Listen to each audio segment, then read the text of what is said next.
সন্তানকে নিয়ে ঘুরতে যাওয়া প্রত্যেকটা বাবা মায়ের দায়িত্ব। সন্তানকে নিয়ে আপনারা ঘুরতে যান, তাহলে তাদের মনও ফ্রেশ থাকবে, তাদের ব্রেন মস্তিষ্ক এগুলো ডেভেলপ হবে। সকলের উচিত কোনো ভালো প্লেসে সন্তানকে নিয়ে ঘুরে আসা।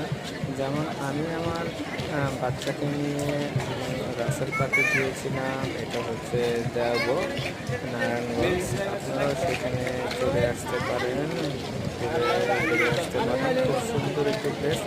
দেখেন আমার বাচ্চাটা কত সুন্দরভাবে সময় পার করছে, দেখে আপনাদেরকেও অনেক ভালো লাগবে। আশা করি আপনারা এই স্থানটিতে যেতে পারেন। এখানে কোনো টিকিট নাই, সম্পূর্ণ ফ্রি। আপনারা অতি শীঘ্রই সেখানে গিয়ে দিনটি উপভোগ করেন আপনাদের বাচ্চাদের সাথে।